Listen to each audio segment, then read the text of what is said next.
Hello everybody and welcome to the video. Today we're going to talk about this camera, the Sony A7 II. We're going to take a quick look at it and decide if it's one of the best budget full-frame cameras to get in 2021.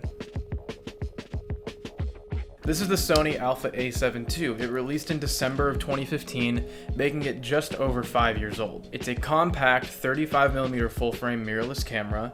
It has 24 megapixels across that sensor. It'll shoot 1080p video, and it's just a nice little camera. It fits comfortably in the hand despite its small size, and it's one of the lightest full-frame Sony mirrorless cameras because of its smaller battery, except maybe the Sony A7C that I haven't had a chance to look at yet. The colors are generally good. I mean, it's subjective, but it's nothing a little work in Lightroom can't fix to your fancy. Low light capability is decent, although not as good as the later Sony cameras in the series because it doesn't have a backlit sensor, but still, the full-frame sensor performs pretty well in low light, but it's come in pretty handy for me in low light scenarios, even at apertures at like f2.8, like in this photo right here. It focuses quickly and accurately using phase detection, not contrast detection like some other cameras that came out around its time. It's not going to be up to par with Sony's current like state-of-the-art focusing system that can, track faces and eyes, but it doesn't really fall that far off. It's still very fast comparative to a lot of like the DSLRs and other cameras that were coming around this time.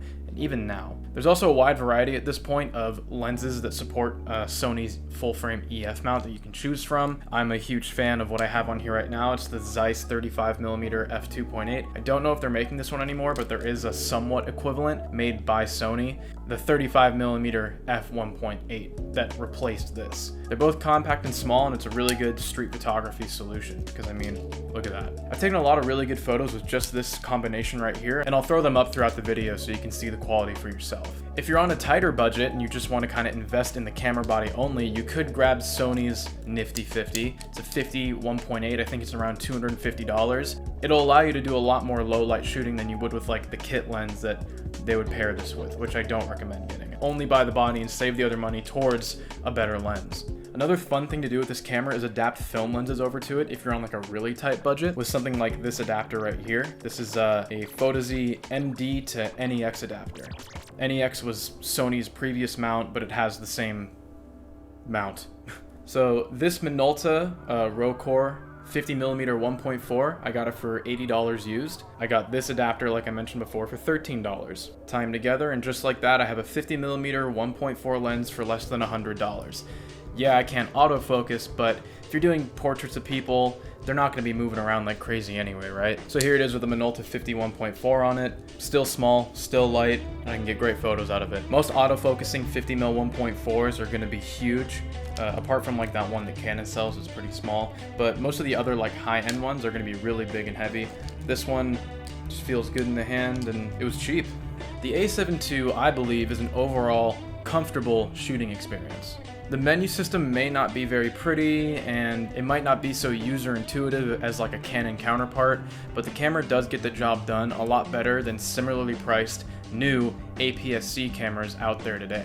Now obviously when you compare this camera to the newer A7 III, you're going to be missing out on a lot of the features that add to that already comfortable shooting experience. Things like I mentioned before, eye autofocus and facial tracking, 4K video, a bigger battery, a much faster burst mode for action photography, and a backlit sensor for better low light. But if you're not really into shooting 4K video specifically, and you don't do a lot of action photography, the quality of your photos is the same across these two cameras. They are essentially the same sensor, except one performs a little bit better in low light. So you're not really sacrificing any quality, it's just with the slightly older A7 II, you might need to brush up your photography skills a little more with things like focusing and exposure and things like that. So here's the real question. For some reason, the Sony A7 II is retailing at $13.99 just for the body. Would I buy this camera at that price right now in 2021? No, I would not, and you shouldn't either. Especially with the A7 III only being like $600 away. Like, no question you'd want to go with the A7 III for that price. But you can find used A7 II bodies for a really good deal online. Places like eBay, keh.com, or Keh, I don't know. I haven't really heard anyone say it before. Even on Reddit, on r/photo market, I saw a guy selling one of these camera bodies like 2 weeks ago for $600. That is a really good deal. But if you do want a brand new camera and you don't want one that's been used by someone else, I've seen this thing go on sale for almost half off what it retails for right now. And it's honestly pretty frequent. It's more frequent around the holidays, but I have seen this camera go as low as $800 just for the body. At that price, it's an absolute steal, and that's when you want to buy it.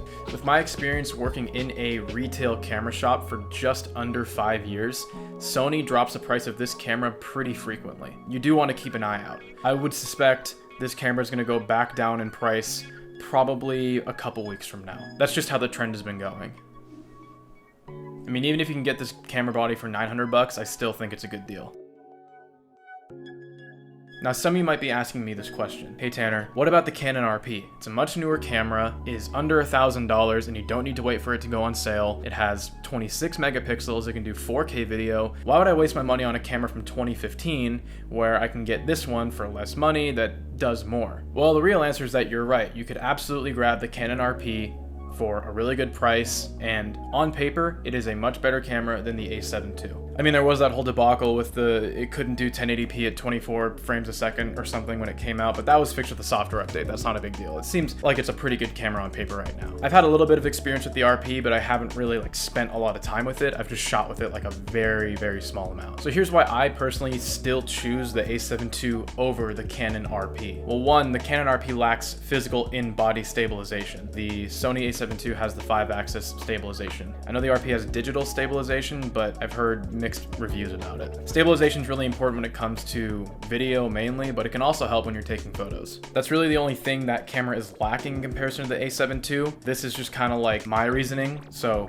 your opinion could differ, and that's okay. But another big reason I don't recommend the Canon RP is because I personally did not enjoy the shooting experience with the Canon RP. Normally, any Canon camera I hold, I really enjoy it. The workflow is good, it feels solid, especially their DSLR cameras. Just, recently up until the R5 and R6 came out, I really wasn't convinced that Canon was making really good mirrorless cameras, except for maybe the M50. But those are really only engineered for video.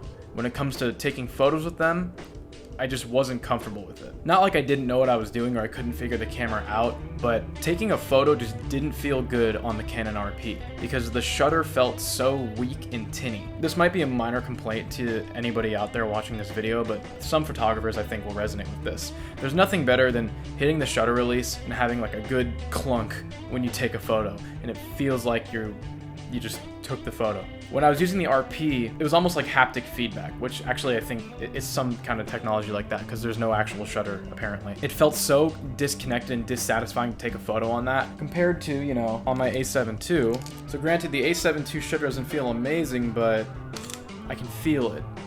There's feedback. I feel like I'm taking a photo. A lot of mirrorless cameras don't have that same satisfying effect that a DSLR does when you shoot a photo. That makes it feel just good.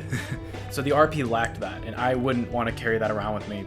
That ruined the experience for me is what I'm trying to say. Another reason is Canon's RF lenses. There's really only a handful of them that actually mate to Canon's RF mount. I think the idea they're going for is yeah, there are some RF lenses that'll go right onto the camera, but we also made this adapter so you can use all your EF lenses or buy new EF lenses and use them that way. It kind of ruins the shooting experience a little bbit when you are using high-end lenses. It's one thing to adapt a film lens from the 80s over with an adapter. It's another thing to adapt over a 70 to 200 2.8 or a 24 to 70 2.8 and then add an adapter onto that and then put it onto your camera, and then your lens ends up being this big and it just ruins the entire idea of having a small compact mirrorless camera. I've also heard mixed reviews about how the adapter works. I've heard it slows down focus, it can affect aperture differently. I'd rather have a plethora of native lenses than a couple lenses. And that is a little ironic that I'm saying that because I'm currently shooting on a Lumix S1R and there's no lenses for that.